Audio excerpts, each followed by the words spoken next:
بن کے رہے گا ہندوستان، اور پاکستان کا مطلب کیا؟ لا الہ الا اللہ، تیرا میرا رشتہ کیا؟ لا الہ الا اللہ۔ اور قائد اعظم کی قیادت کے اندر پاکستان حاصل کر لیا، لیکن جیسے ہی پاکستان حاصل کیا، ہندوستان کا جو سازش تھی، جو انڈیا، اسرائیل اور ہندوستان کا گٹھ جوڑ تھا، وہ پہلے دن سے پاکستان کے وجود کے خلاف تھے، اور اس طرح کی تقسیم کی کہ جن علاقوں نے پاکستان میں جانے کا فیصلہ کیا، جیسے حیدرآباد دکن آزاد ریاست تھی، ان کا فیصلہ تھا کہ ہم پاکستان کے ساتھ جائیں گے۔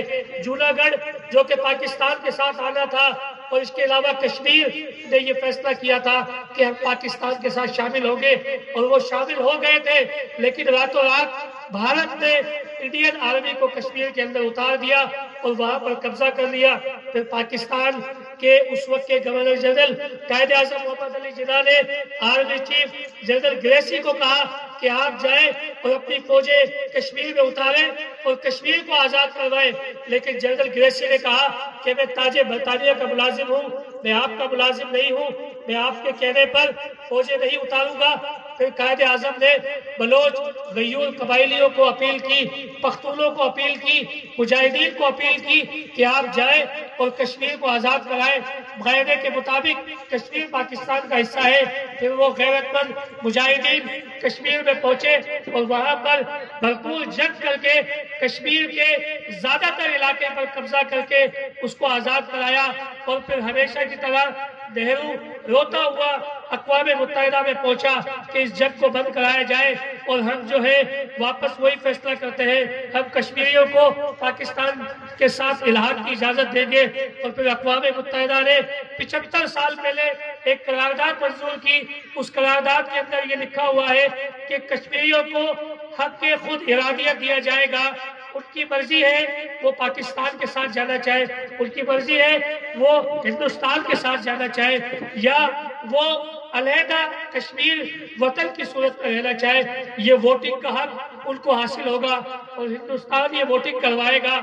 لیکن آج 75 سال گزر جانے کے باوجود اقوام متحدہ نے اپنی آنکھیں بند کی ہوئی ہے، اور اقوام متحدہ ہندوستان کے ساتھ مل کر ایک گٹھ جوڑ بنایا ہوا ہے۔ کشمیریوں کے اوپر ظلم و ستم کے پہاڑ ٹوٹ رہے ہیں، اور وہ 75 سال پہلے جو حصہ ہم نے آزاد کروایا اس کو آزاد کشمیر کہتے ہیں، وہ پاکستان کے پاس ہے۔ گلگت بلتستان، لداخ کے علاقے یہ پاکستان کے پاس ہے، اور کشمیر جس کی اہمیت یہ ہے کہ یہاں پر بہنے والا دریائے سندھ وہ کشمیر سے شروع ہوتا ہے۔ آج جو سندھو دریا کے گانے گاتے ہیں، جو سندھ دریا کے اوپر افسانے لکھتے ہیں، اس کی تعریف بیان کرتے ہیں، لیکن کشمیر کے لیے وہ ایک لفظ نہیں بولتے۔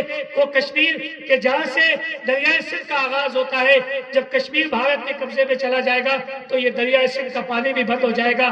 آپ یاد رکھیں کہ قائد اعظم محمد علی جناح نے فرمایا تھا کہ کشمیر پاکستان کی شہر ہے، اور جب کسی انسان کی شہر اس سے جدا ہو جاتی ہے، کاٹ دی جاتی ہے، تو اس جسم کا زندہ رہنا مشکل ہے۔ تو آپ یہ دیکھیں کہ کشمیر اصل میں پاکستان ہے، اور کشمیر کی آزادی کے لیے اگر ہم نے یہ جد و جہد نہیں کی تو یہ آزاد کشمیر بھی واپس چلا جائے گا، اور یہ اسلام آباد بھی ہمارے ہاتھ سے نکل جائے گا۔ تو اس لیے ہر سال ان نوجوانوں کو، ان بچے بچیوں کو ہم یہ بتاتے ہیں کہ لاکھوں مسلمان وہاں پر شہید ہو چکے ہیں، ہر گھر میں شہید موجود ہے، ہر گھر میں بیوہ خاتون موجود ہے، ہر گھر میں ماؤں بہنوں کی عصمت دری کی گئی ہے، وہاں پر معصوم بچوں کو چھلنی کیا گیا ہے، معصوم بچوں کو پیلٹ گن سے نابینا کیا گیا ہے، ان کو لہو لہان کیا گیا ہے۔ لیکن وہ کیا جذبہ ہے کہ وہ کہتے ہیں کہ پاکستان کا مطلب کیا؟ لا الہ الا اللہ۔ وہ کہتے ہیں کہ ہم ہیں پاکستانی اور پاکستان ہمارا ہے، ہم پاکستانی ہیں اور پاکستان ہمارا ہے۔ سید علی گیلانی جو 80 سال کی عمر میں جد و جہد کرتے ہوئے اللہ کو پیارے ہو گئے، وہ ساری زندگی پاکستان سے الحاق کی بات کرتے رہے، اور ان کی یہ وصیت تھی کہ جب میں مروں تو میرا جنازہ پاکستان کے پرچم کے ساتھ دفن کیا جائے۔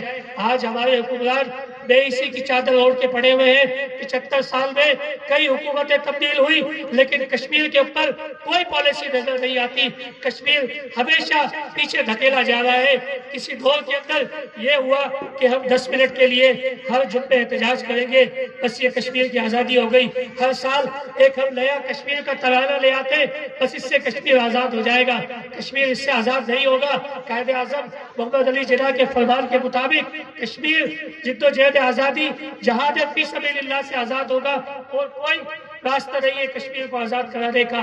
آپ کو بتانے کا مقصد یہ ہے کہ آپ اس بات کو سمجھیں، گو کہ پاکستان میں مسائل کے انبار ہیں، یہاں پر مہنگائی ہے، کرپشن ہے، بدعنوانی ہے، برا تعلیمی نظام ہے، صحت کے برے حالات ہیں، لیکن کشمیر پاکستان کا حصہ ہے، کشمیر پاکستان ہے۔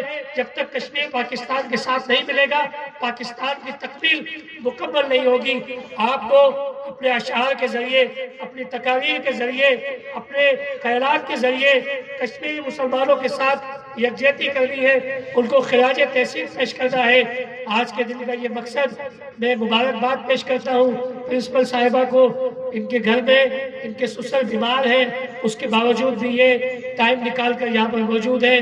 میں ٹیچرز کو، ایڈمن اسٹاف کو، سب کو مبارکباد پیش کرتا ہوں کہ آپ نے محنت کی۔ خصوصاً میں بچوں کو مبارکباد پیش کرتا ہوں، بچیوں کو۔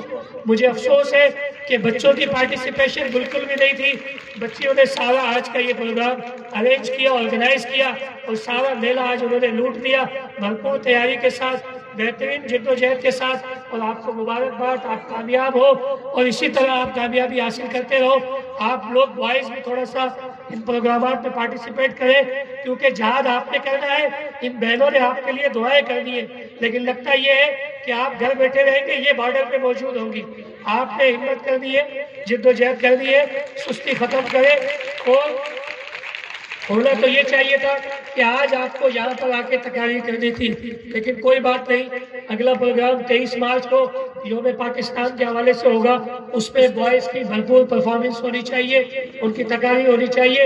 اور یہ یاد رکھیں کہ کشمیر کی جد و جہد آزادی کو ہم سپورٹ کرتے رہیں گے، کشمیر کے لیے ہم آواز اٹھاتے رہیں گے، اور انشاءاللہ تعالی کشمیری بہن بھائیوں کو ہم یقین دلاتے ہیں کہ پاکستان کی حکومت، پاکستان کی افواج کہ جس کا موٹو جہاد فی سبیل اللہ ہے، انشاءاللہ تعالی وہ وقت آئے گا کہ جب آرمی چیف کی قیادت کے اندر افواج پاکستان سری نگر کی طرف چڑھائی کریں گے اور کشمیر کو آزاد کروائیں گے، اور انشاءاللہ تعالی بھارت سے کیے جانے والے مظالم کا بدلہ لیں گے، اور بھارت کو وہ سب ظلم کا حساب دینا ہوگا جو انہوں نے ہماری ماں، بہنوں اور بچوں کے ساتھ کیے۔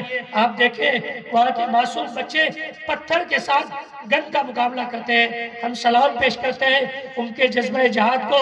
آپ دیکھیں کہ انڈیا نے آرٹیکل 245 کے تحت ان کے ساتھ کرفیو والی پوزیشن کی ہوئی ہے۔ 5 اگست 2019 سے آرٹیکل 370 اور 35A لگا دیا کہ جس کے ذریعے وہاں پر انہوں نے ایک نئی بدماشی کی ہے کہ کشمیر ایک متنازع علاقہ تھا کہ جہاں پر کسی کو پراپرٹی خریدنے کی اجازت نہیں تھی، لیکن اب وہ ریٹائرڈ فوجیوں کو وہاں پر زمینیں الاٹ کر رہے تاکہ کل مردم شماری ہو تو مسلمانوں کی آبادی کم ہو جائے اور ہندوؤں کی آبادی زیادہ ہو جائے، اور جب ووٹنگ ہو تو زیادہ ووٹ کشمیر کے انڈیا کے حق میں نکلے اور کشمیر انڈیا کا حصہ بن جائے۔ لیکن وہ یہ بات بھول چکے ہیں کہ کشمیری مجاہدین وہ صلاح الدین ایوبی کی اولاد ہے، وہ محمد بن قاسم، وہ طارق بن زیاد اور ٹیپو سلطان کی اولاد ہے، وہ محمود غزنوی کی اولاد ہے کہ جنہوں نے خود فروش نام پانے سے مشکل نام پانا پسند کیا تھا۔ انشاءاللہ تعالی کشمیر آزاد ہوگا، اور جب تک یہ آزادی کی جد و جہد ہوگی ہم ان کے ساتھ کھڑے رہیں گے۔ آپ کی سماعتوں کا بہت شکریہ۔